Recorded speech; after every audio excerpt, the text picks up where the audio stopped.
For those of you who are not entirely acquainted with who we are and why we're here, this line of masters may give you a clue. These gurus are presented to the world primarily through the autobiography of a yogi by Paramhansa Yogananda, which many of you have heard of. Some of you may have it on your bookshelf and have not read it, and some of you have it on your bookshelf and have read it. I myself had it on my bookshelf for quite some time before I read it, so I know how all that works. Yogananda was an Indian, Bengali. He was born in 1893, and he was the last in this line, which goes back to include Jesus and the great Mahavatar Babaji, who's written about in the book also, who's a deathless master, living even now in the Himalayas. Yogananda was the last in the line of those gurus, born in 1893.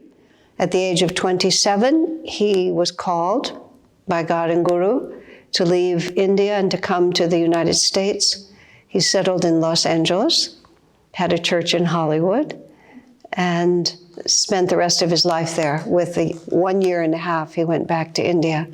He died in 1952, just before he was 60 years old. I was incarnated by 1952, but too young to have done anything useful with my life yet. So I never met him personally. Swami Kriyananda is an American. He left this world almost exactly 10 years ago. April 21st, so almost literally exactly 10 years ago. He was 22 years old in 1948. He read Yogananda's autobiography, which had only been published 2 years earlier. He was a very strong-minded, very well-educated American. He'd actually been born in Europe. His father was stationed overseas as a geologist. By the time Swamiji was 10 years old, he spoke 4 languages and had visited many countries. He came to the United States to live when he was 13 with the outbreak of World War II, and his father was called back from Europe. He was a very strong-minded man, very artistic, creative, countless abilities. He was a truth seeker, but not really a disciple.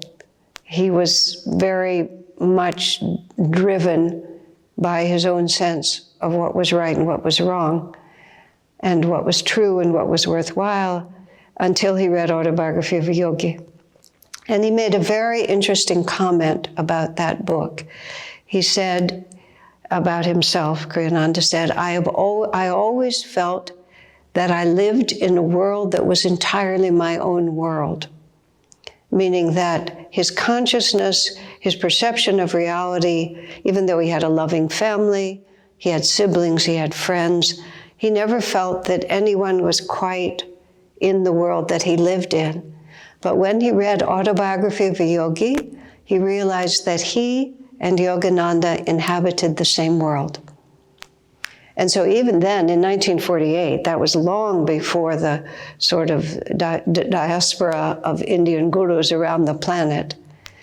He dropped everything. He was in New York City. He dropped everything. He got on a bus and went across our very large country. It took him 5 days to get to Hollywood, California. He knelt in front of Yogananda. Yogananda said, "What may I do for you?" Kriyananda said, "I want to be your disciple." And he said never in his life had he imagined he would ever say those words to anyone. But his confidence in himself was not based on arrogance. It was based on the simple fact that he'd never met anyone whose wisdom was worth devoting himself to until he met Yogananda. He was 22. Yogananda died before Swami Kriyananda was 26. 3.5 years, roughly the same as the mission of Jesus in Israel. Jesus' lost years, so to speak. Yogananda and many esoteric sources say that actually Jesus spent those 18, quote, lost years in India. So his actual mission as an adult teacher was more in India than it was in the West. People in the West are only gradually coming to terms with this. It's a hard bite to swallow for many, but nonetheless, that's how it's expressed. But let's see. Oh, yes. So by the time Swami Kriyananda was 26, his guru was off the planet. But he never wavered in his determination. The master's ability to reach us and to communicate with us is totally untouched by time, space, life, or death.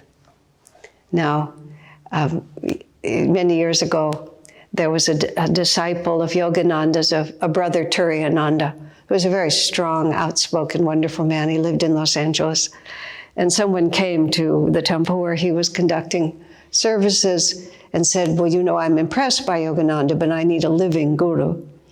And Turiyananda just looked at him, because this was long after Yogananda had passed, just looked at him and said, oh, Yogananda's perfectly alive. It's you who are dead. He never minced words. He just said whatever was on his mind to say. But it is a very interesting statement. What is it that actually prevents us from seeing the worlds beyond this one? Except the fact that we're just accustomed to looking at the world, and what we look at is what we see. When I was 10 years old, I was a very intense seeker after truth. I didn't have it at all articulated. I didn't learn to use the right words until I was 19, when I started to read the teachings of India. Then I found the words for what I'd always felt. It was very interesting. It's an interesting thing to consider. I'll skip ahead to a different piece. I've been following this path now for more than 50 years. I was very fortunate to find the teachings of India just before I turned 19, and I met Swami Kriyananda when I was 22, and I never looked back.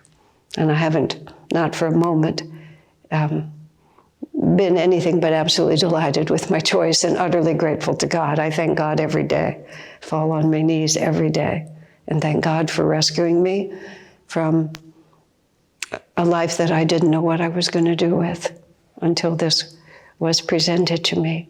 But I remember being 10 years old, and we lived in El Paso, Texas at that time, which was where my father got stationed during World War II. By the time he was discharged from the Army, the family was somewhat established there. It took them about 20 years to get out of Texas and get to California. But I remember standing, looking out the picture window of this house and looking over at the neighbor who was over there, who was mowing his lawn. Strange how you just have these vivid pictures. I don't remember his name, but I remember his house and I remember him mowing the lawn. And I had this feeling that if I stared hard enough at him mowing his lawn, that somehow some kind of a veil would part and I would see what was really going on. It didn't work. But I could, without having any context for it, absolutely no context, being 1954 or something like that, 1957 in Texas. Just nobody was thinking like that. But I knew it. Something in me knew that it was true. And so when I finally got words for what I was feeling, I could see that I had always been the same. That it wasn't really that I woke up to something, I just suddenly found out who I was, what I was looking for.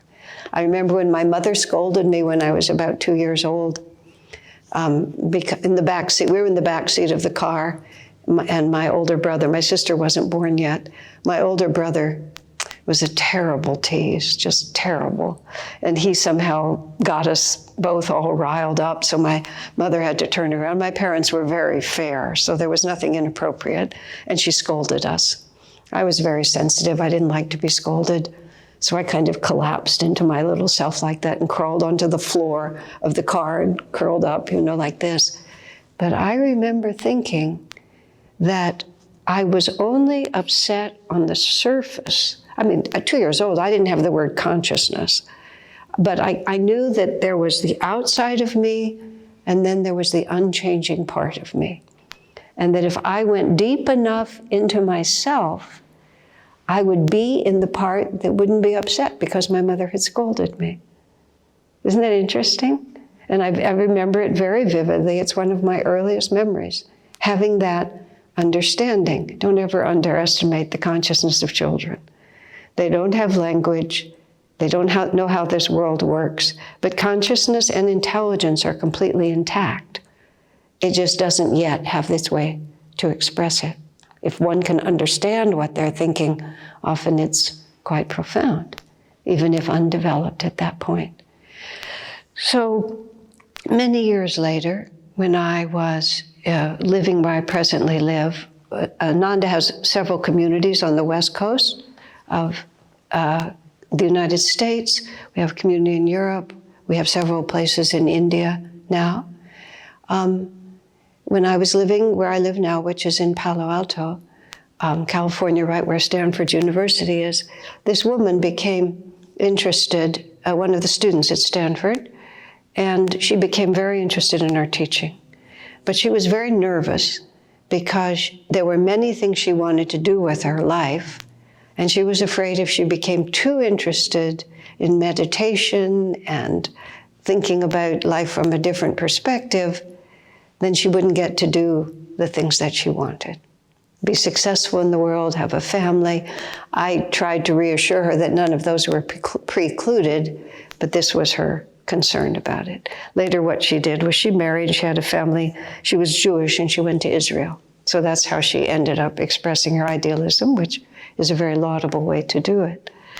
But she asked me the question, and I had been following this teaching maybe 30 years at that point, which was a significant part of life. Maybe, it was probably about that. She asked me, "Are you happy?" Which is, of course, is a natural question to ask. I said, well, very few people will say, no, my choices have been lousy and I'm miserable. We are very keen in not admitting our mistakes. We cover up in all kinds of ways.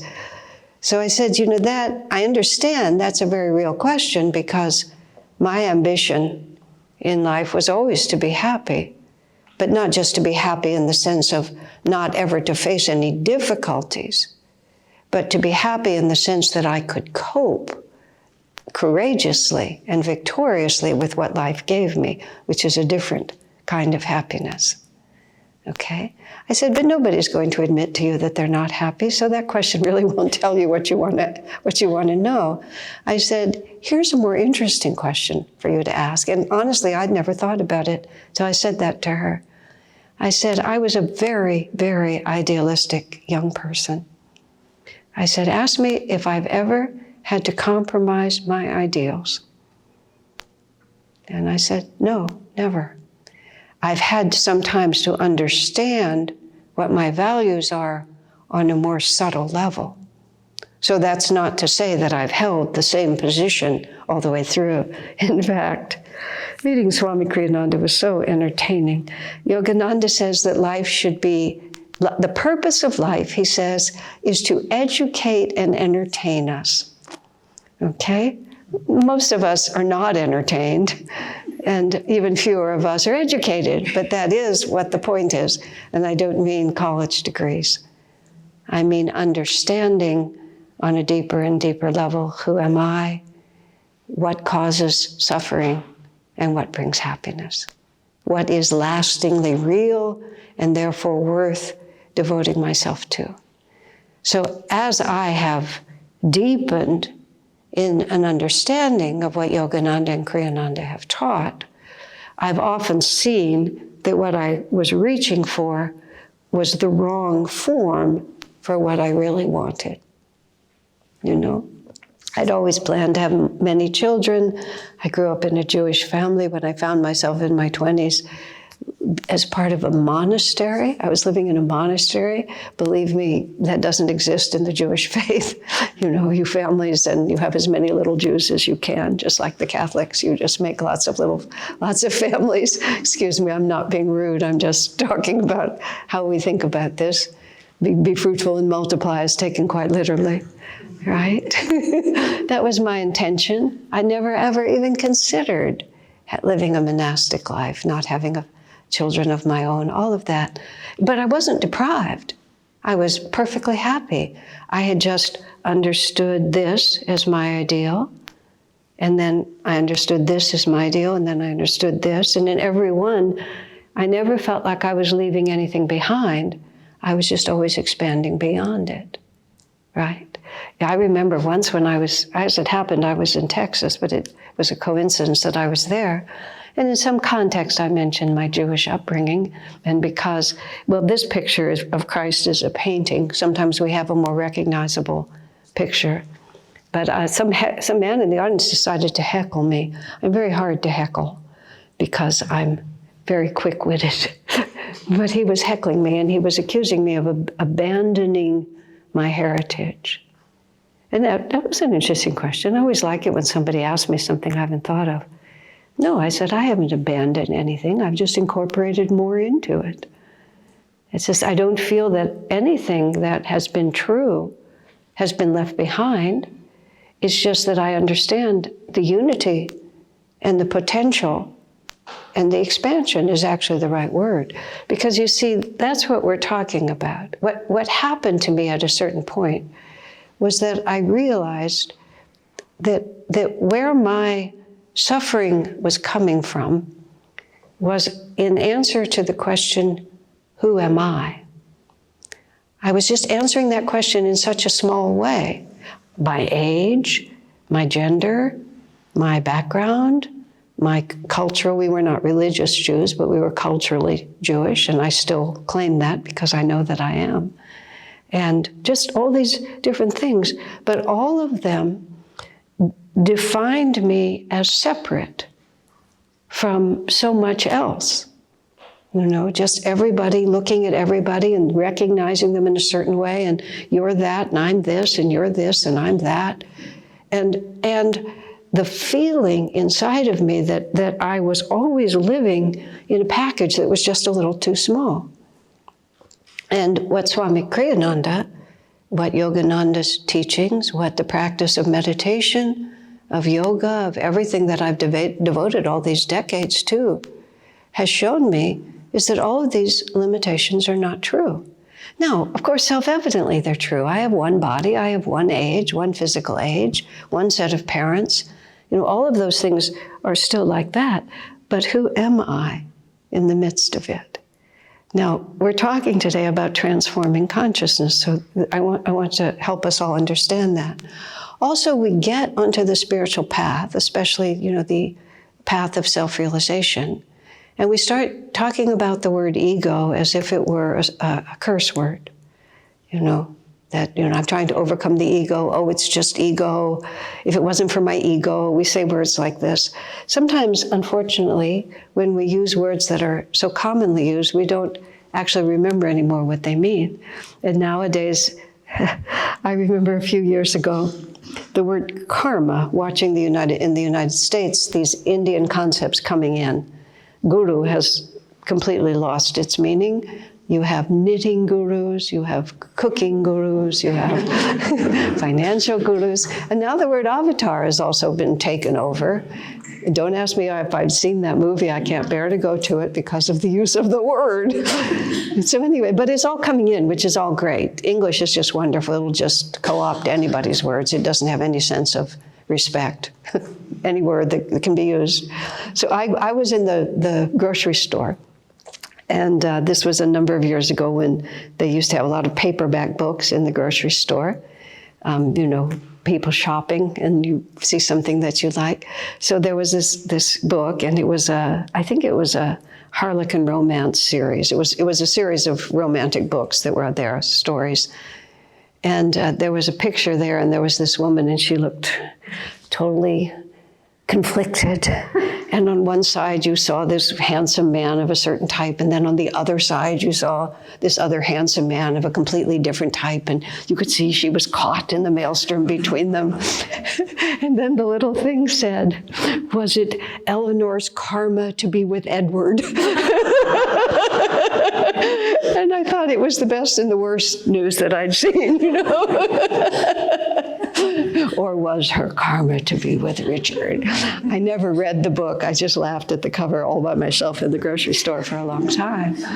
So the more we use the words, the less we actually know what they mean, because we've just disconnected from the subtlety. The word ego is an interesting word like that. I don't use it very much myself, and I don't encourage others to use it. I don't mean to take something away from you that you might like, but I want to think about what it is to transform our consciousness in a very different way. Because often we think about transforming our consciousness, and now that we know all these words like kundalini and crown chakra and lots of other words which are really useful to know, we think it means, well, I have a kundalini awakening, you know, my crown chakra opens, all of these different things, all of which are all factually true, but we don't really know what any of those things mean exactly, except we have experiences, then we try to put the right labels on them. And that's where ego gets confusing. What the reality of it is, it's really like this. We are, and always have been, one with the infinite spirit. Someone, just the other night when we were talking, I can't remember exactly what I said, but he answered me by saying, don't we create our own reality? I said, well, you can influence it. I said, do you know why you were born? Do you know why you were born in that body? Do you know why you were born in this country? When your death comes, do you think you're going to be able to stop it? Like, you know, it sounds good to say I create my own reality. Can you stop the aging process, any one of us? You know, I look in the mirror sometime and think, whoa, what happened to her? You know, just like, how did I get to be here? And then I see pictures of her the way she used to look, and I think, my goodness, but I can't change any of that. I can be peppy and cheerful in the middle of it, but I don't create this reality. There's obviously this force that's moving through, but I don't feel like that force is a mistake, nor do I feel like that force is not me, okay? The problem is, it's not a question of what or who we are, it's a question of how we define ourselves and what we identify as. You know, there's some little children who just are never children. They're always adults. There was this little boy we have an elementary school. Swami Kriyananda came to visit, and this little boy was there, and he was just one of those children. At 5 years old, he was wearing his complete man's face.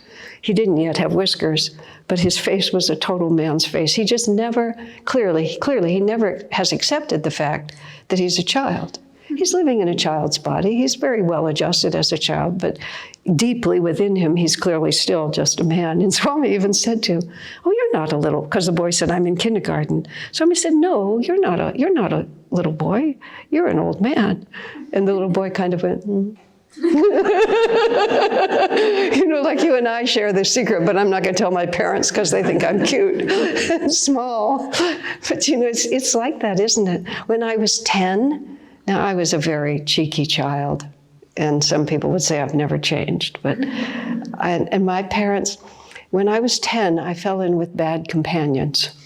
And I really did, although at the time, they were so much more interesting than the nice kids. The nice girls were so boring, and these girls were so entertaining. But it was a tempestuous period for my family because they were just a little bit rude and naughty. But I was not such a good kid myself. I just managed to look better than they did. So my parents were after me. You know, they didn't want me to keep hanging out with these little girls. And I defended myself this way. I was a little runt of a person, so I can imagine my parents must have just laughed themselves silly after I left the room. I said to my parents, The die is cast. I read a lot of books, so I had a big vocabulary for a small person. The die is cast. I'm either a good kid or a bad kid, and there's nothing you can do about it now. But the fun thing about it was, that was absolutely the truth. I mean, I was small enough that I knew my dad, who was a big man, could just pick me up and take me anywhere he wanted to take me. They physically had control of me. But I knew that they did not own me, they did not determine my fate. Swamiji said about all of us, but about birth, he said, the mother and the father create the physical vehicle through which the soul can express its destiny. But the parents do not create either the soul or its destiny. And we just wake up to this slowly. But what happens is we identify with all of the elements that make us separate and that make us limited. You know, we're afraid of getting sick, we're afraid of getting hurt, we all know that we're going to die, we're afraid that we'll love and our love won't be requited, so we're afraid of being betrayed. All of these things that just make us move through this world, you know, instead of like the heroes that we're actually destined to be, we move through always trying to protect ourselves a little bit because of all these fears that we have. And what makes it worse is all these fears are quite justified because we're all here to be educated and to expand. If anybody is, as Sri Yukteswar, Yogananda's guru, says in Autobiography of a Yogi, those who are too good for this world are gracing another. So you can just depend on anybody who's here. It's going to be approximately like you. And we try to, you know, do a little better and upgrade ourselves and the people around us as best we can. But people can only be as good as they are. They can only be as strong as they are. And all of us are well-intentioned. Everybody wants to be happy. I mean, even those who are behaving in the most egregious way, some part of them thinks that that's going to bring happiness to them. It's a remarkable thing to contemplate. I read a story that was, but see, what happens is through our experience, we begin to find out that we are more than we thought we were. Everything is explained by a very simple word, and that word is awareness. Life is a process of increasing our awareness. And awareness is also a very good word because we're not creating anything. We're just becoming aware of what is, which is why the word realization, Yogananda used the phrase continuously, self-realization, capital S, self, meaning the infinite self. But we realize that self. We don't create it, we don't acquire it, we don't earn it, it's not given to us as a reward, we just realize it. And when you realize something, that's how it comes to us, doesn't it? Oh, I just realized, that's how you'll say it. I just realized it's 2 o'clock. I didn't make it 2 o'clock, I just realized it was 2 o'clock. And the word awareness is similar to that. I'm speaking of children. Yogananda writes in his autobiography, he says when he was a babe in his crib, he talked about all the different languages that were swirling around in his consciousness because of reincarnation, and he did not lose awareness between incarnations as people do because he was liberated in his awareness. He said he gradually began to discern among the many languages that were moving around in his mind, oh, these people are speaking Bengali. And so he began to speak Bengali back to them. So he was offering us something that was very, very vivid and very unusual. But everything about coming into this world is about increasing our awareness, isn't it? Little babies are frightened by their own hands because they don't have control of their bodies, and every so often this random object goes across in front of them and it startles them. It's really quite amusing, and they'll discover their toes, which are just such a phenomenal thing to have, all these tiny little wiggly objects that are very good to eat, you know? And then gradually over time, we become aware of the fact that this is my hand, these are my feet, this is how I can move. Children are just avidly exploring, and they get more and more aware. And then as we grow up, we become civilized. We become aware of what's appropriate in public, what's not appropriate. And if you look back on the course of what you might consider evolution, expansion, it's always an increase in awareness. So the very interesting question that not enough people ask is, what's the limit of awareness? Because I'm sure many of you can say that you're aware of things now that you never even imagined before. I never knew there was such a thing as India. I never knew there was Indian teaching until it was handed to me. And then all of a sudden somebody's articulating, I thought I was alone. This is what Swami was saying. He thought he lived in a world that no one else shared. Then he finds Autobiography of a Yogi, and he discovers there's a whole universe that other souls live in, and it's his universe. It's all awareness. What is the limit of that? Think about the different qualities of ourself that we gradually discover. Maybe late in life we formed relationships we didn't know we'd ever have. Maybe we discovered talents. Maybe we discovered inclinations in ourselves that we didn't know were there. We come to peace with certain aspects of things. We become aware of realities that we weren't aware of. Now, esoterically, in the inner anatomy of a yogi, of a human, according to the yogic principles, and I mean by this the Sanatana Dharma, the ancient wisdom of India, not just the yoga postures or anything like that. But we talk about the chakras that I was talking about, and people talk about the spiritual eye, which is here, which is the 6th chakra, which leads us to the crown chakra and all of that. Yogananda added a clarification here. The 6th chakra is our individuality acting in harmony with the infinite guidance. So this is why they call it the Christ consciousness, the spiritual eye. This is the point of concentration in the yoga, in the meditation techniques called Kriya Yoga that Yogananda taught, that we have ways of sharing it with you. We learn to energize and define ourselves according to the spiritual eye. And the other chakras then work in harmony with this wisdom. But Yogananda added to that this chakra has its opposite pole. Same chakra, but 2 sides of the coin. And the opposite pole is the medulla. And the medulla is the seat of ego. But what Yogananda calls ego is not pride or anything like that. It's just the infinite self identified with limitation. And identified with limitation to the point that we forget that we're infinite. I can talk about these things really well. I've spent decades of my life studying them. I'm quite convinced of their truth. But when I was in my car on the freeway and it looked like someone was going to bump into me and this body might be hurt or even its life taken away, I screamed. I didn't say, oh, whatever you want, Lord. I am one with the infinite. What do I care? It was my instinctive reaction was this is my body and it's about to be hurt. Just like that. So this is a process. This is a constant process.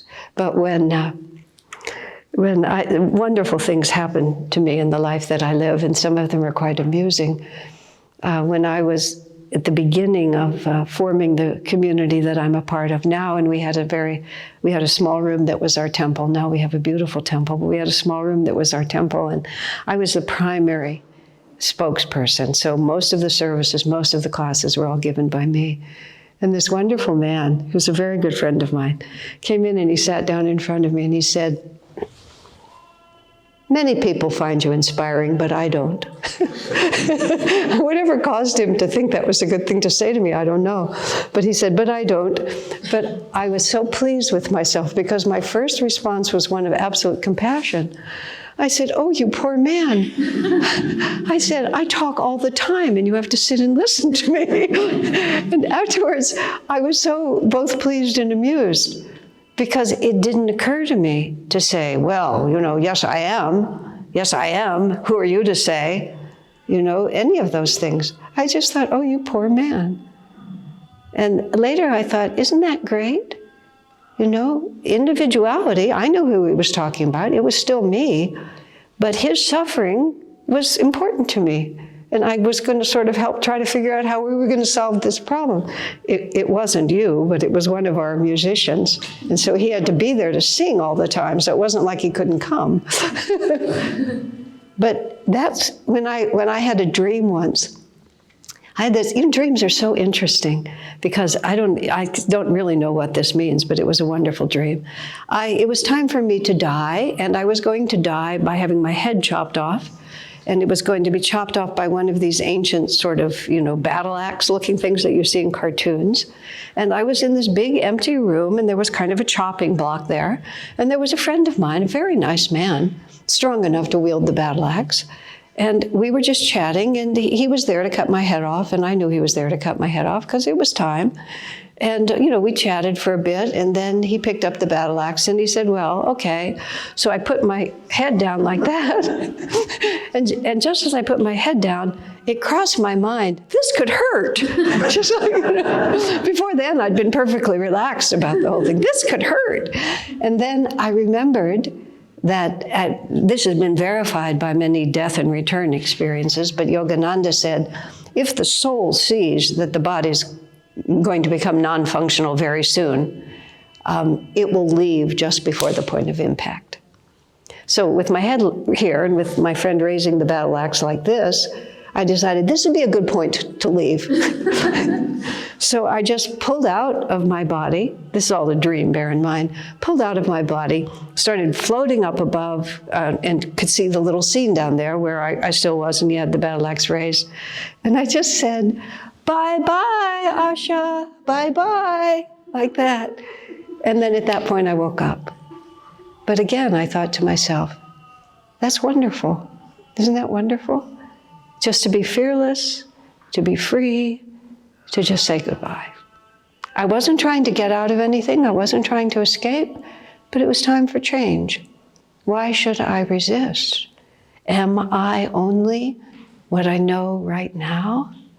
Or is this just a tiny little part of this grand story that we're telling?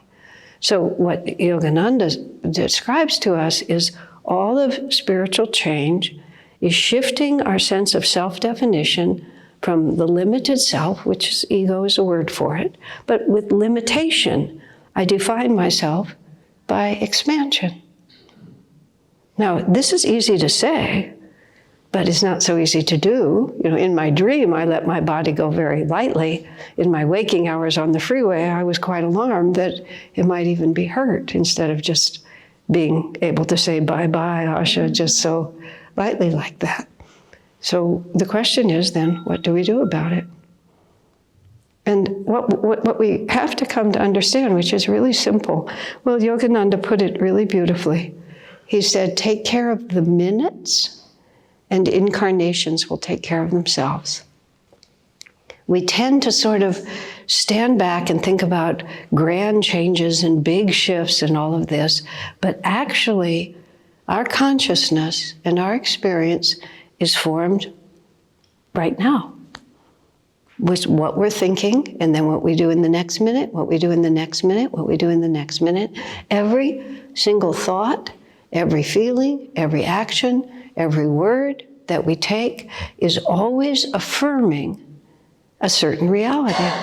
When I was first learning about this path, I've always been very quick, and it's impatience, and it's also, and has been, I'm going to put it in the past tense, half affirmation and half truth, a thought of not being able to be in the present, but always wanting to be one step further ahead into the future. And this was my first spiritual experience. I was washing dishes like this, and as I was washing dishes, I wasn't really paying attention to what I was doing. I was thinking already about what I was going to do when I finished the dishes. And inwardly, I heard a voice. And the voice, I'll call it the voice of God. He had a very thick New York City accent. And he said, What's your hurry, honey? It's just one damn thing after another. And it was like, yeah, what do I think is going to happen next? You know, it's never going to stop. I often say to people, oh, don't worry, they'll present some terrible problem to me, which we all have terrible problems. I'm not making light of it. We all have terrible problems. Don't worry, something will happen. And they mean, you mean something will fix this? No, not necessarily, but something will happen. Because nothing ever stays the same. It's just one damn thing after another. So at what point are we going to decide that I'm going to take myself in hand? Are we always just, well, Swami's phrase once was, we're just waiting to be rescued, aren't we? We just think if we can just outlast this and we'll be rescued. Instead of realizing that what I experience is the consciousness I have created. And if I want it to be different, I have to take myself in hand.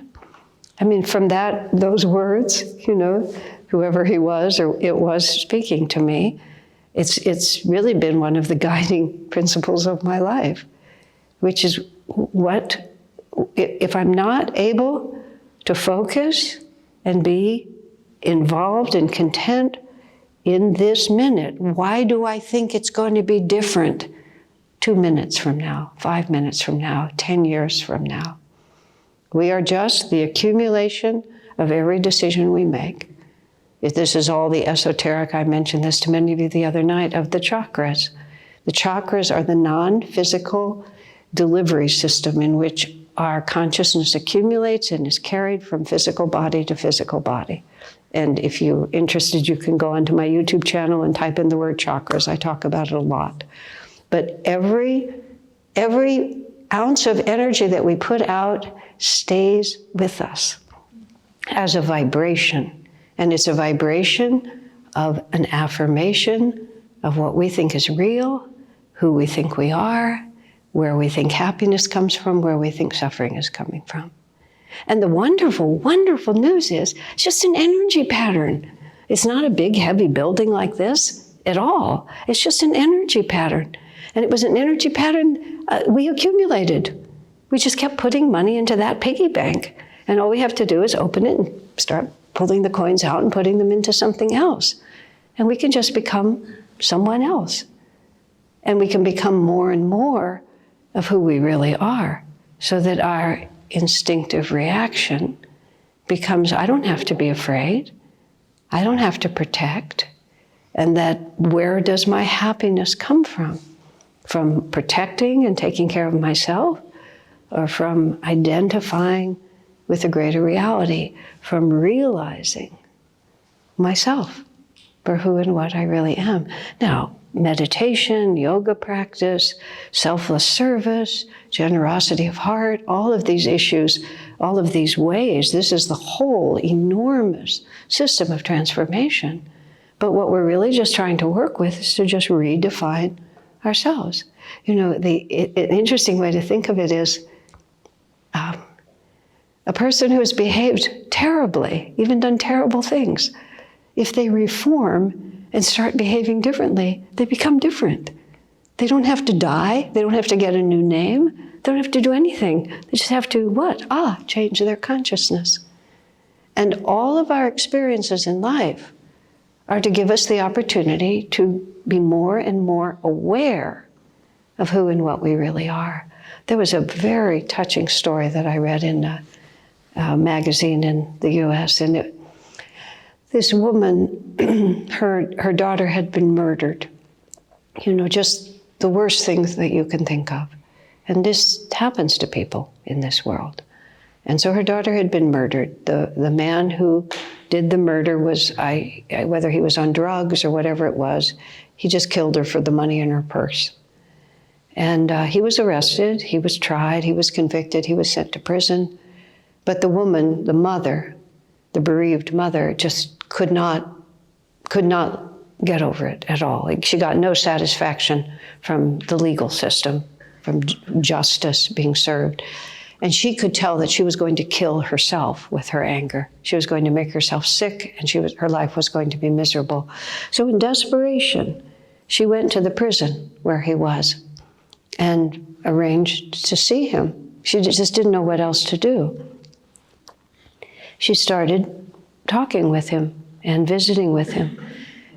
And she was astonished to find out that this man was so limited in his awareness that he had no idea of the consequences of his own action.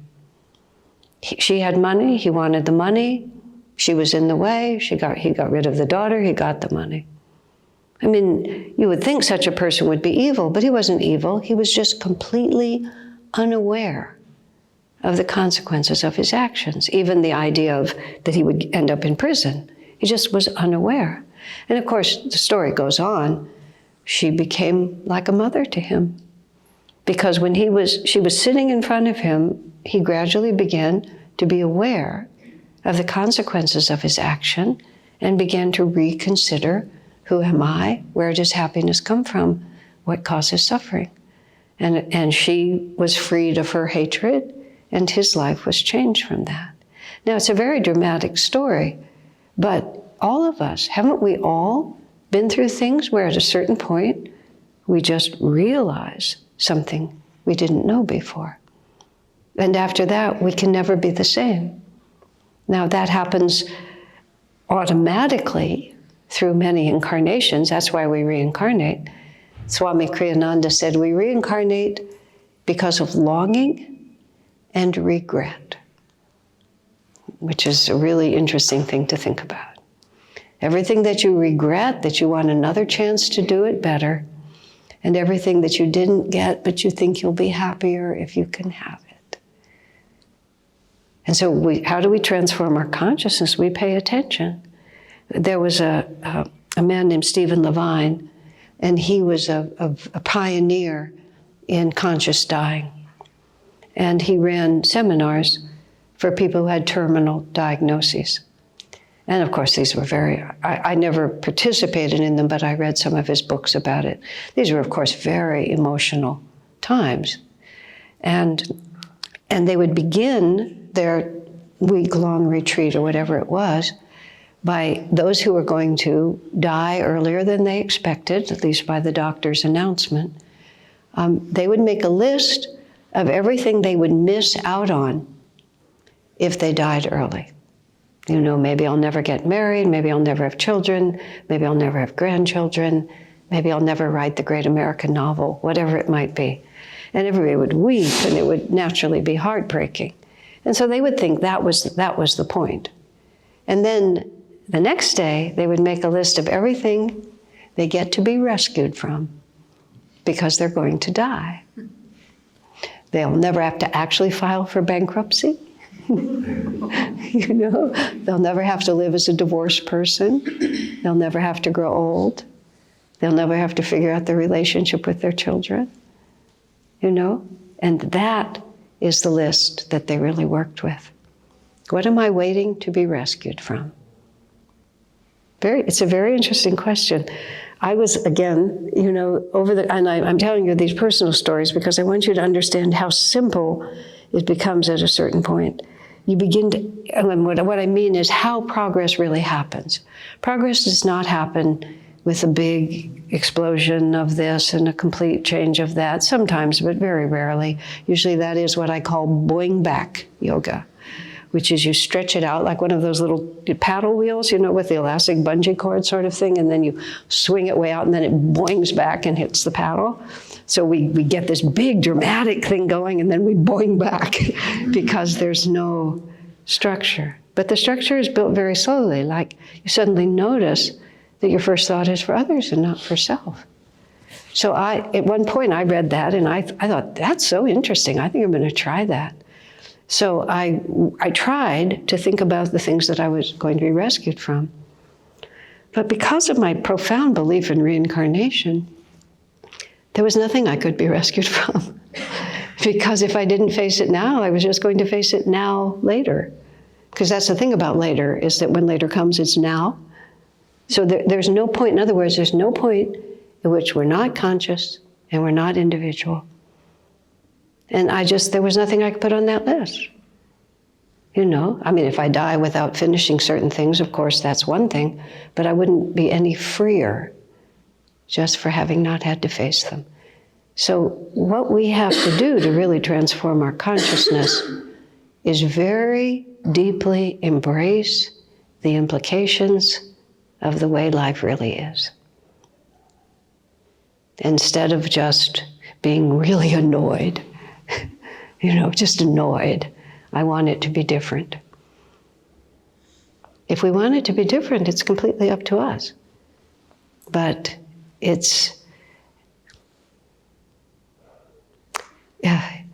the tipping point is this. The effort to change ourselves has to look less painful than the pain of continuing as we are. We have a preference for what I lovingly call the known misery. It's just easier to remain as I am than to risk trying to become different.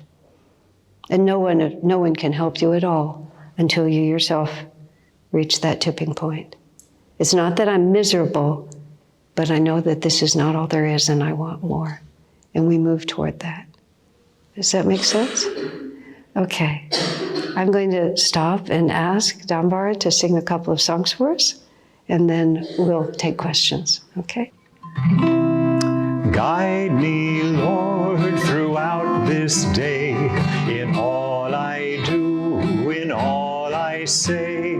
Tell me when I go astray, hold me in thy light.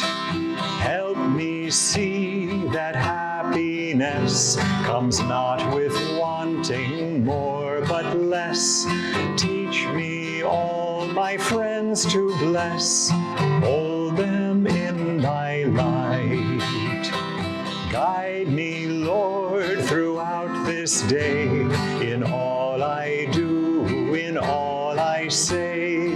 Tell me when I go astray, hold me in thy light. Help me see that happiness comes not with wanting more but less. Teach me all my friends to bless, hold them in thy light. One more time through. Guide me, Lord, throughout this day, in all I do, in all I say. Tell me when I go astray, hold me in thy light. Help me see that happiness comes not with wanting more but less. Teach me all my friends to bless, hold them in thy light. Teach me all my friends to bless, hold them in thy light. The question is comment about normal meditation versus Kriya meditation. I don't know what normal exactly. Normal's an odd word, isn't it? It all depends on your perspective. Other ways of meditating, you might mean, or just sitting in silence without a technique? Sitting in silence without a technique. It's a bit like sitting down and trying to teach yourself to play the piano versus getting a teacher to help you do it, learning to be a gymnast, learning to pole vault, learning to do anything. If someone is more skilled at it than you, they can probably save you a lot of time and trouble.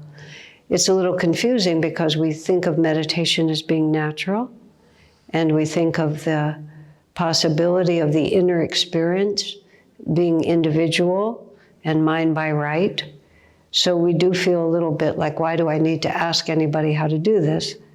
But the fact of the matter is, when we sit in the silence, we discover it's anything but silent. We discover it's just full of remarkable noise, isn't it? And just endless past and future musings. Yes, let's just leave it at that, You have conversations with people who aren't in the room saying the things that you wish that you had said. You go back and rehash other experiences, and then you daydream about what might happen if, and then a minute has passed, and you're hoping to sit there for an hour or whatever it is. But the inner world, just because the inner world is not perceptible by the five senses like the material world is. We think that it's random, but it's not at all random. It's completely systematic and just the same science. It's completely scientific. And thoughts, feelings, concentration, lack of concentration, suppressed feelings and thoughts and so on, all of it has a physiology, an anatomy. And so if we learn just a little bit about the inner anatomy, we can work with it more effectively. Just like somebody who knows how to play the piano will know that you might think it's easier to play like this, but if you played with all 10 fingers, you set yourself up better. So that's what Kriya simply means action. And the technique that Yogananda teaches, he did not invent. He says, in fact, it's ancient, and he names multiple sages, including Jesus. This is the same basic technique that all great masters have taught to their disciples. Because once you get into the inner world, you're made the same way. There's a relationship between thought, feeling, breath, where we concentrate, the position of the eyes, what we do with the random musings of the brain. We can just let it all just ping pong around, or else we can follow the way we're made. And so Kriya Yoga, which is multi-staged, you start with some simple concentration techniques, then you learn techniques to just basically control the energy and use willpower to direct energy. Then you learn how to go deeper into the inner silence. And then ultimately you learn how to work with what is really the Kundalini energy and the chakras. And you just move into it step by step. It involves eventually a relationship with these masters, but it doesn't start there. It just starts with, why don't you try this? As it happens, from India, we have a Kriya Yoga home study course, which some of you are taking and all of you may know about. Very simple to just start. Like, it's very low commitment and it's proved by experience, which is the whole point. Is that fair enough? So if you're serious about meditating, just like everything else, I beseech thee to get good instruction. You don't have to get it from us, but get it from somewhere, because otherwise you just spend a lot of time whirling around and make the decision that meditation doesn't work. It would be the same as saying, I look at the Bach sonata on the music sheet and I can't figure it out. I guess it's, can't be done. We know it can be done. Okay, fair enough? Any other question? Or the free will question? Yes. It always sneaks in, doesn't it? Okay, here it comes, the old free will question. Okay, so you want to know which one I'm talking about. Do we have free will or do we not have free will? Yeah, I do try to avoid this question, but I always get it. There's a big abstraction. Do I have free will or is my fate predetermined? And it becomes very intense for people. Sometimes we have to ask ourselves why we're so interested in a certain question. This is how I'm very practical. I'm enormously philosophical, but I'm also very practical. I don't know whether we have ultimate free will or not. I can quote what Yogananda says. Most everything is karma, okay? And only a little bit is free will. This is what he actually said, and you have to be very advanced to be able to tell the difference. Now, but first I want to tell you what karma is, because just like, is it Eleanor's karma to be with Edward? We don't really know what this means. Karma is cause and effect in human experience. And it's a law of physics, that there's just, everything is, the world, it's an energy universe, it's all interrelated, energy doesn't go away. So there's a movement over here, it just has an effect over here. So when we do things, we set energy in motion. And I was referring to the chakras before. Everything that we think, say, do, or act has a certain vibration affirming a certain level of reality and certain facts about life. And when we affirm those things, that energy pattern sticks with us, and it makes us more inclined to affirm it the next time. And that's karma, which is samskars, it's impressions on our consciousness. The reason people don't believe in it is because we forget from lifetime to lifetime. But we're always acting accordingly. You know, you meet someone, you instantly like them. Love at first sight.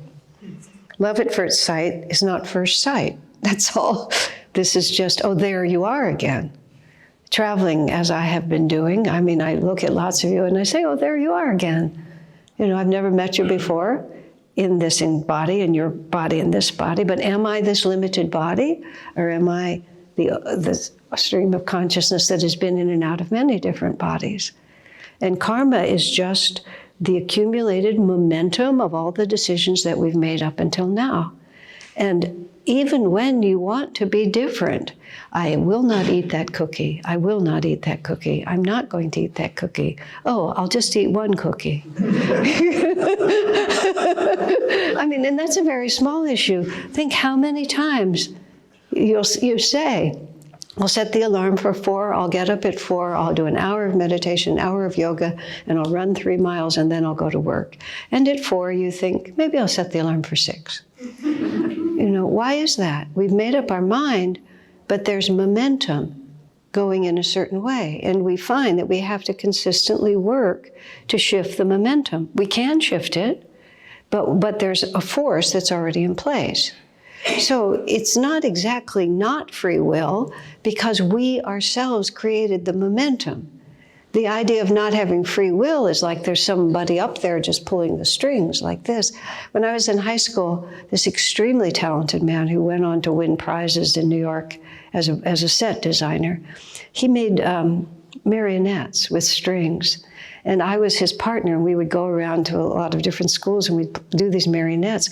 We'd just walk out there running the marionettes and being their voices.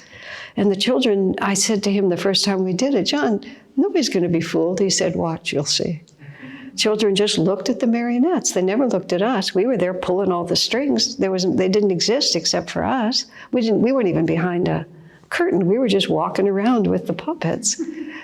But they were completely like that. So we think of not having free will as somebody's moving us, but that's not true. We have set the pattern in motion. So it was our will that set the pattern in motion.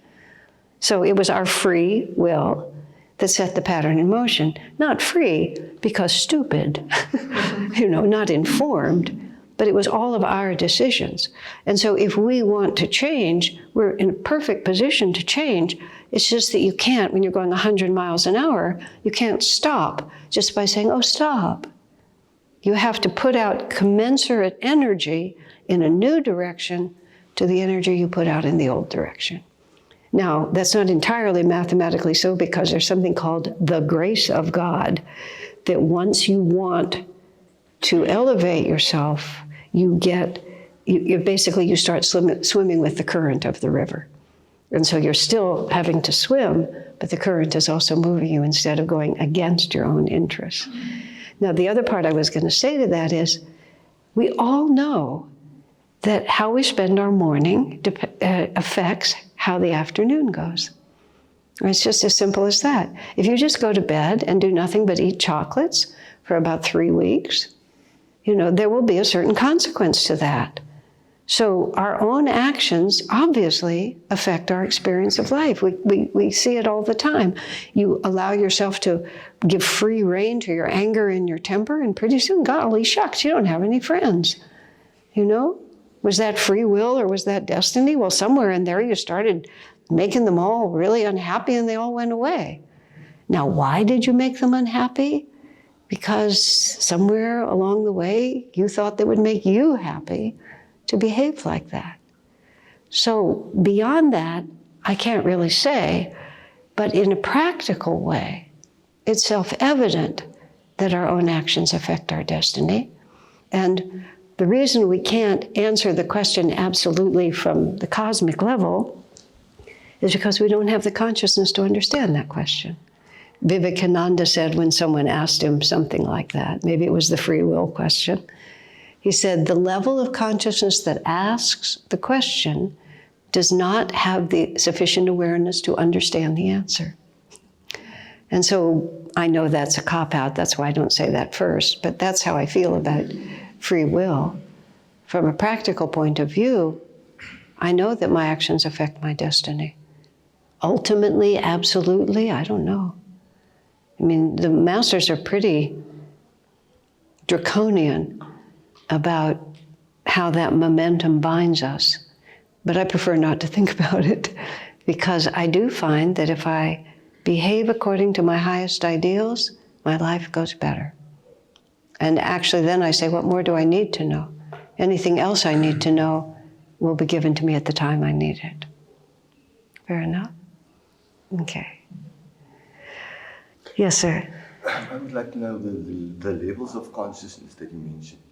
How exactly do we know at which level we are? Levels of consciousness. To be able to handle certain things and to be understood in certain ways. I see it, I don't see it, I mean, maybe someone else could answer more exactly than I. I see it as directional flows of energy. I see Swami Kriyananda put it in these terms, which is Yogananda's teachings really simply. There's basically three dimensions to our consciousness. And I'm not talking about the most esoteric, but just in our life experience. There's the subconscious, the conscious, and the superconscious. Subconscious is not meant in the Jungian way. It means everything that we already are, which is to say all of our past life experience that has brought us to this point. It's everything that we've already accomplished, that is the samskars that we carry, which is the karma that we're living with, everything we've already done. Then the superconscious, and this is all aspects of our own, it's which way we're looking, it's what we're receiving, is everything that we're moving toward, which is the capacity to expand into new levels of awareness. The conscious mind is the battleground between these two forces. Because that's really the way our life works, is that here I am, I'm awake, I want to start a new meditation routine. But my past tells me, meditation's really hard, and it takes a lot of time, and you don't really get that much from it, and you've started meditating before, and you never really keep it up, okay? And then superconscious says, this time will be different.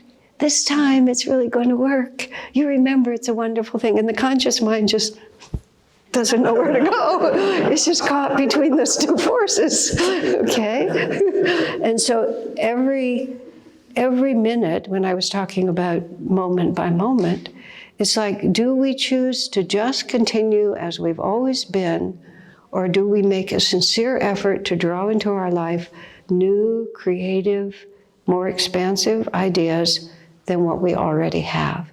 And the marvelous thing about all of this is you don't have to bring in a whole bucket load of new ideas. You just have to be, well, I think I said this the other night, you have to be just a little better than your worst, which sounds really like a pathetic thing, but it's amazing.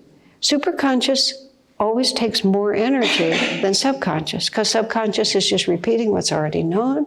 Superconscious requires us to be creative and to resist that pull and move forward. So you just have to put out a little more energy in every time.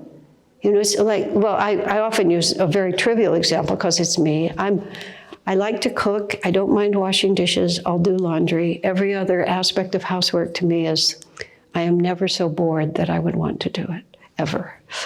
So I just don't like that kind of thing. I don't relax by doing that kind of work.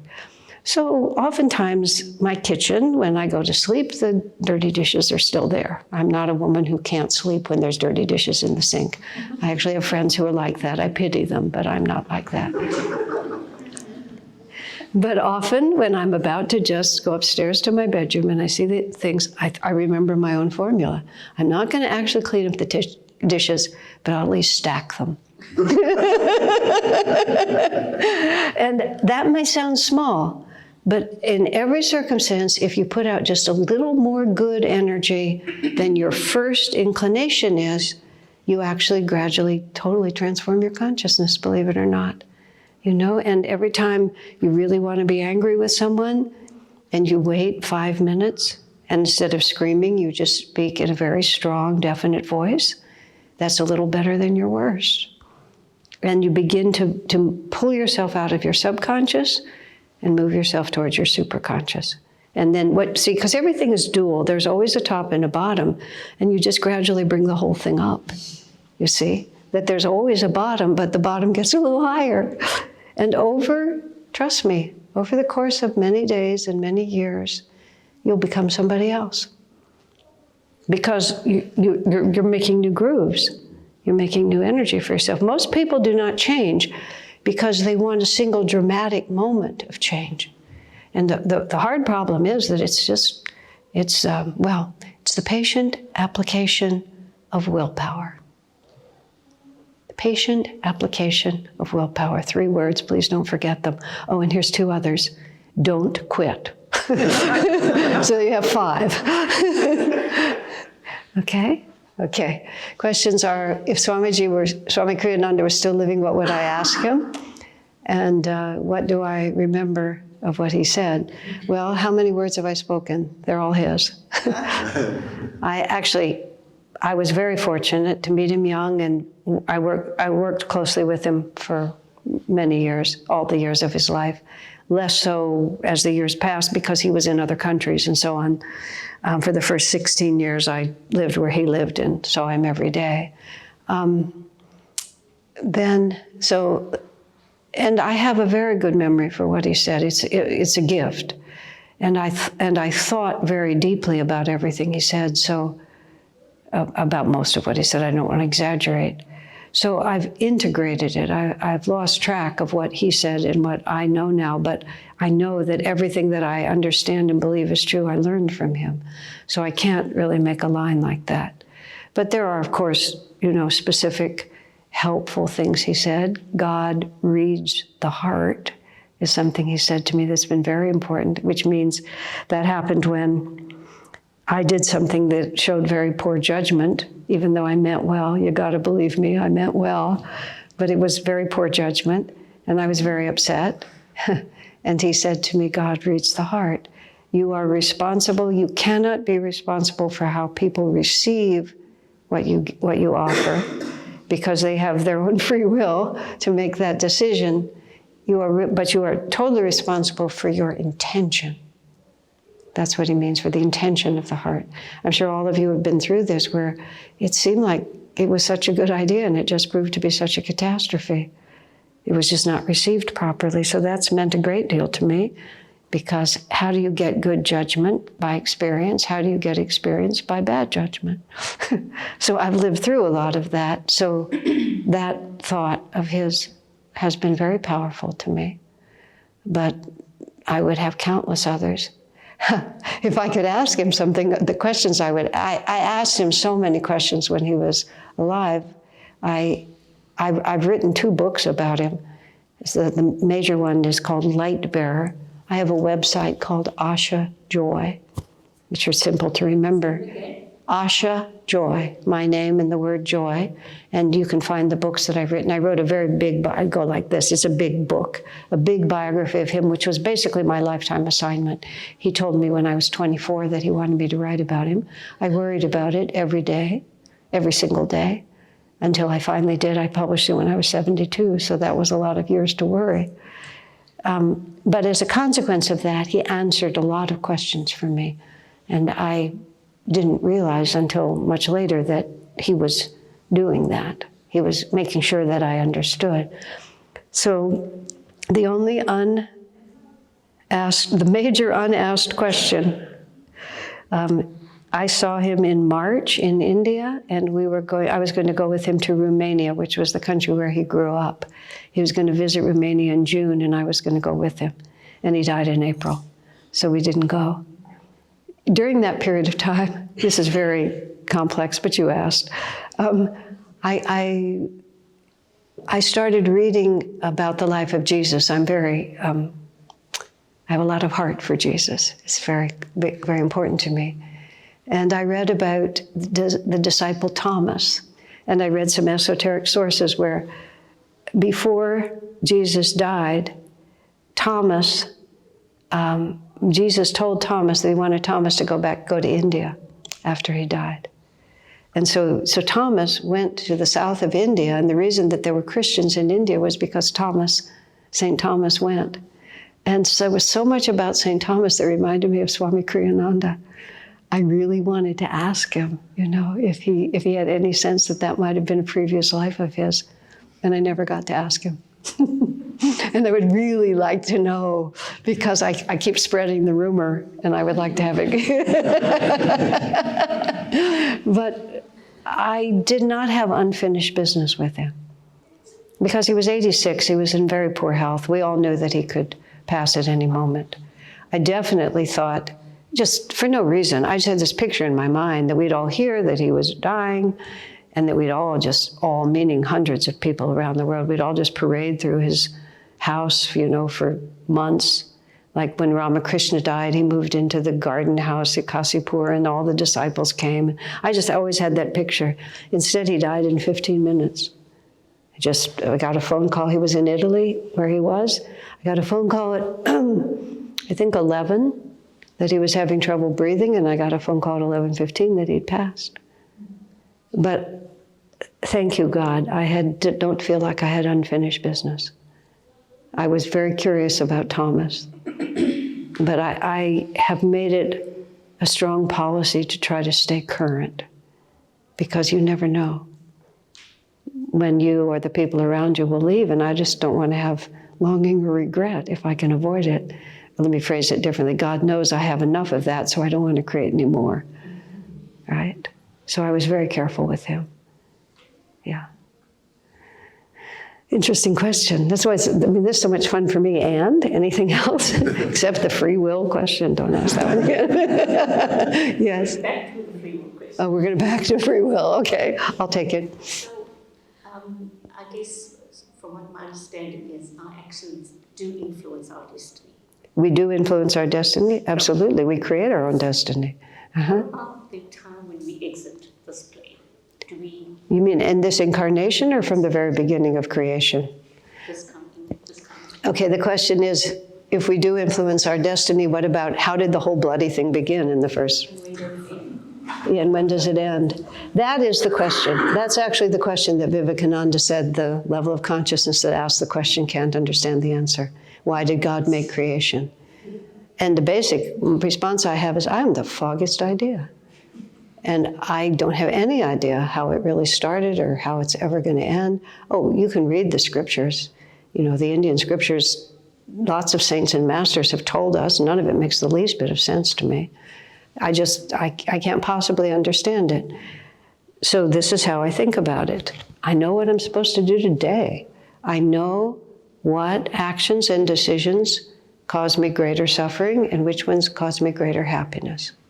I know which ways of behaving and acting make me feel more in tune with a greater reality, with God, and which ones make me feel less in tune with God.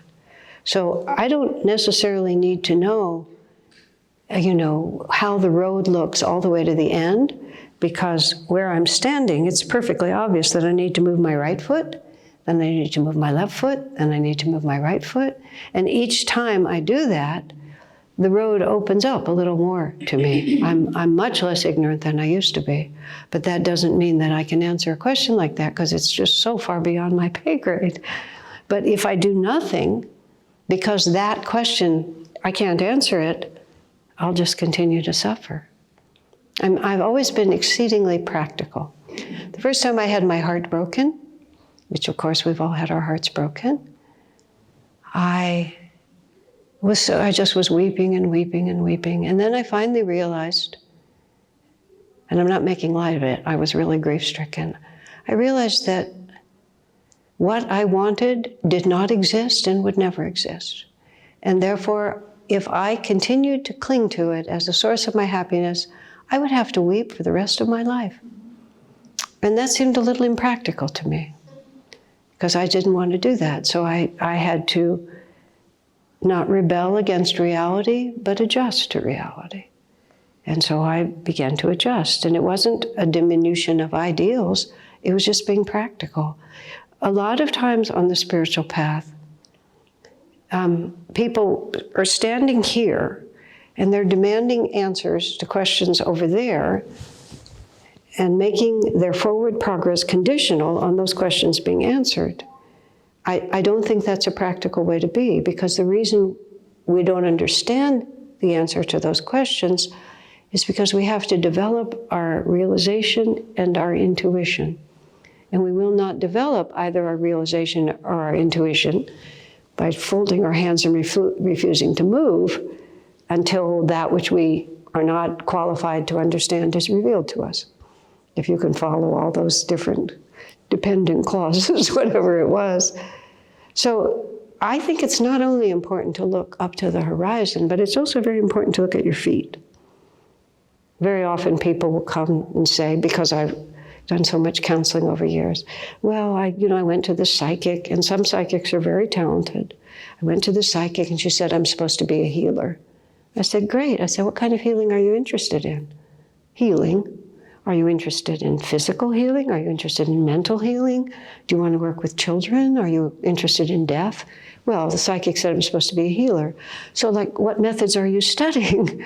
In other words, the mere declaration of your potential is not the fulfillment of your potential. The mere affirmation of your potential is not the fulfillment of it. There's your goal. Where are my feet? What am I doing? I would like to understand why I was made and how this will end, but I have to close the distance a little bit more. And so what can I do today to close the distance? And that has worked for me. And I haven't seen the other working so well for anyone. So my observation tells me that this is a better plan. Okay? Fair enough. But if you're not hungry, you'll just keep reading cookbooks, but you'll never cook. If you're hungry, any recipe will do. And that's sort of what you're working with. But hunger is a gift of God, to be hungry enough to be willing to put out energy. That's why I was so hungry when I was a child, and that as soon as something was offered to me, I just grabbed it like that, because I was starving. That's how Swami Kriyananda felt too. He was just so hungry, but nobody had ever given him a meal he wanted to eat, so to speak. Yeah. The question is, what would I like to achieve in South Africa? It's better not to have expectations. I came to have fun. And I came to South Africa because as an avid reader, as a child, I read many novels set in this country. And I've just always wanted to come here. Now that's a small answer.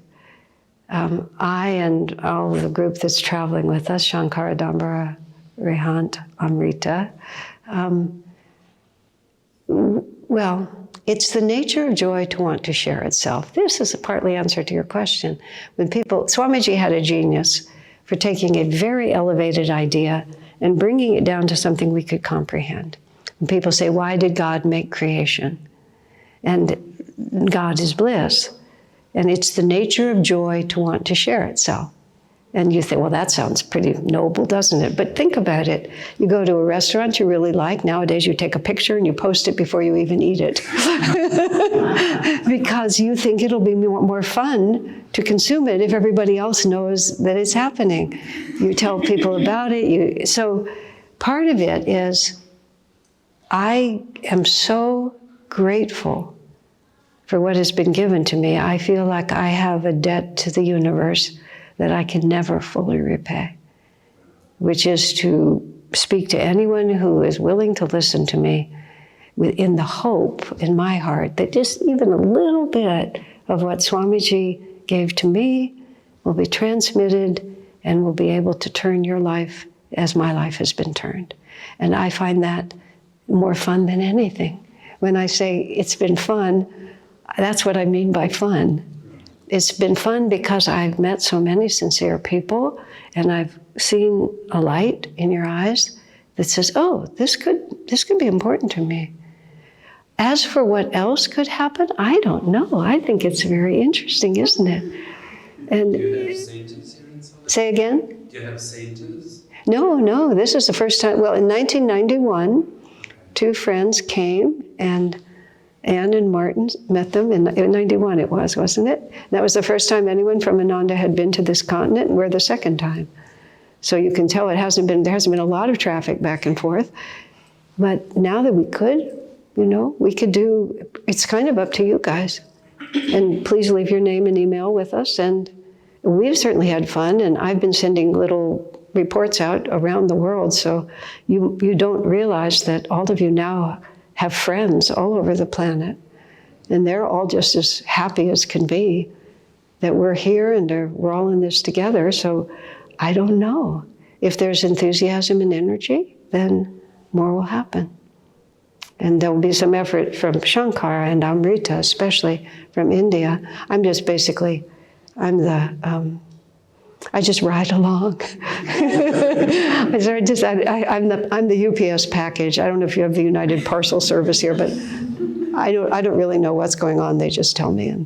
And they're going back to India. Dambar and I are going to 3 more countries before we go back to California. So, but it's really up to you. If this is important to you, there's countless ways you can follow up, including just leaving your email address, and you will be informed of anything that's possible. And I think there's great possibilities here. Yeah. And I have a passport. It's quite active. And actually, you should know, I personally, there's about, I said 200, but I don't think it's that many. It's like about 120 people who support me to do this, to travel. So, there's the people who feel like I do, but who don't have the freedom to do what I'm doing to help make it happen. So there's just much could happen. The question is, why did we come here? What pulled us here? Well, I started traveling. Swami Kriyananda asked me to travel as much as I could in 2012, but I had to write a book and had to go through some other things. But I was trying to get to South Africa back in 2012, 13, 14.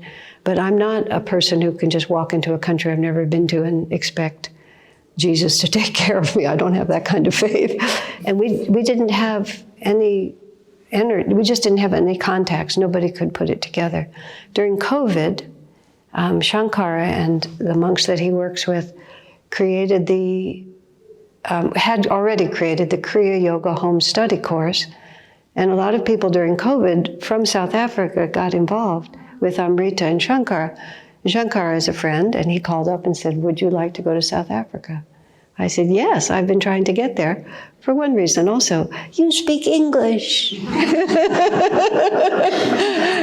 I'm on my way to Japan, So it's just, anyway, I was trying to get basically to the English-speaking countries at that point. Now I've surrendered to being translated, but that was what happened. But it's just all God's own timing.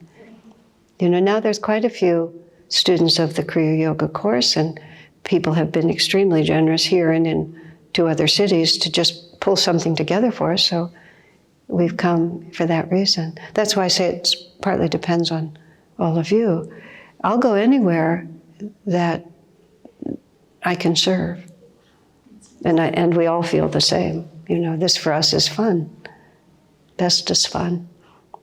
Yeah, plus the beach, plus the mountains, Gratitude for that. Well, it's every single one of us has been helped along the way because somebody put out energy to help us. Either maybe you met them, maybe you knew them, maybe they just helped publish a book or wrote the book or distributed the book in the bookstore, opened the bookstore, put a poster on the wall. If you think about it, there was a starting point, and there was somebody who cared enough to do something to help you. And how do we keep the flow of abundance? By gratitude and by acting on that gratitude. So it's really quite a marvelous system. And despite all the shadow that also acts in this world, there's also an ever-expanding light.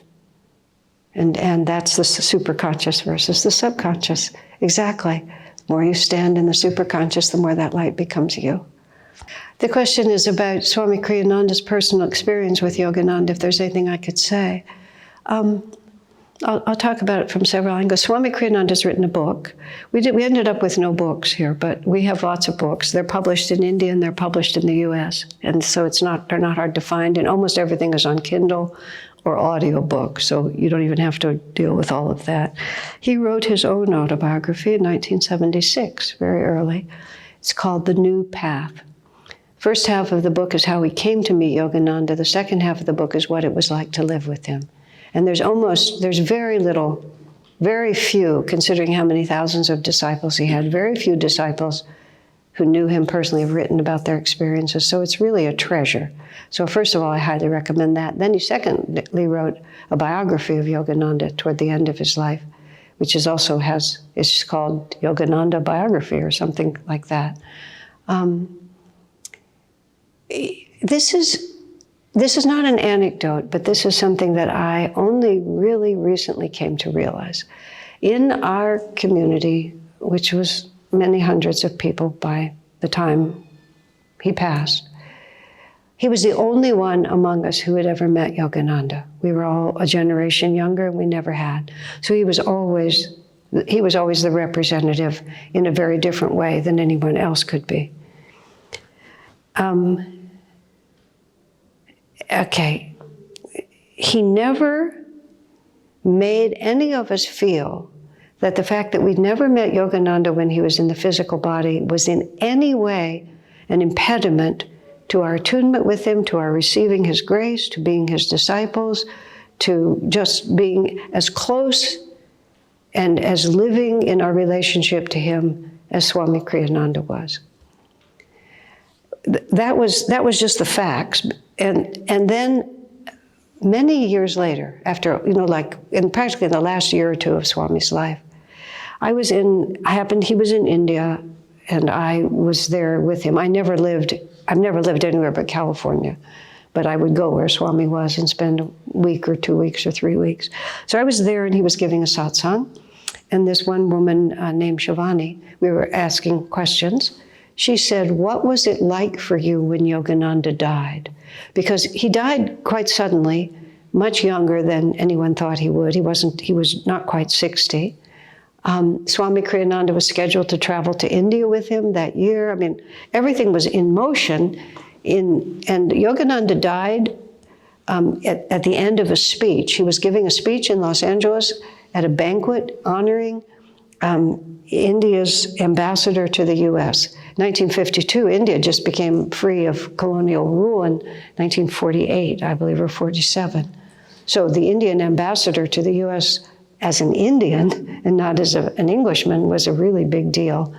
So at the end of the speech, Yogananda recited his poem, My India. He talks about, my body is hallowed, I am hallowed.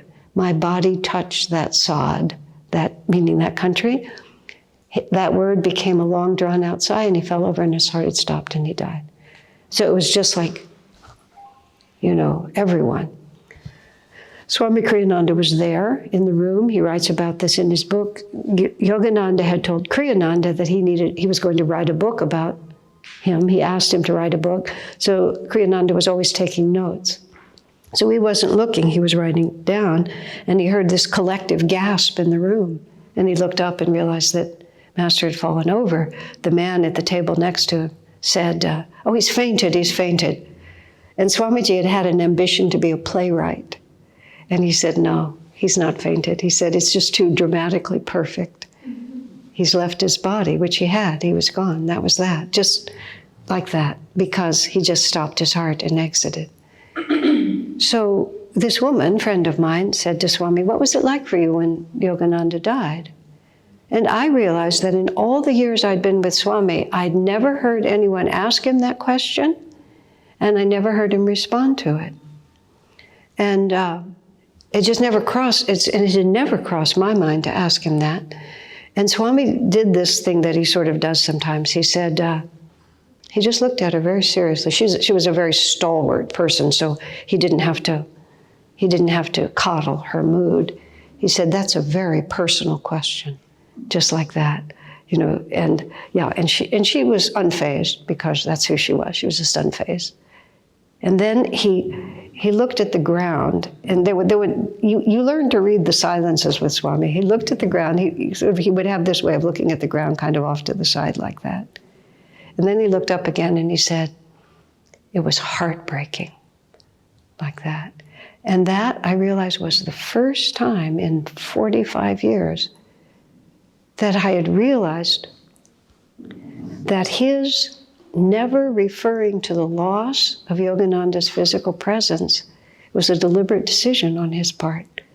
Because if in any way he had made us feel that our spiritual opportunity was hindered by not knowing Yogananda, then what would that have done to us? And it was remarkable. And I've really thought about it a great deal. Everything he did was for the sake of serving others. And even something that deep, he just kept it to himself because it wouldn't have helped us. And, saying that's a very personal question was one way of saying it, but it was also, this looking at the ground. Should I answer this? And I think he felt that after 40 years of helping us, he could be that honest because we were mature enough now to understand it.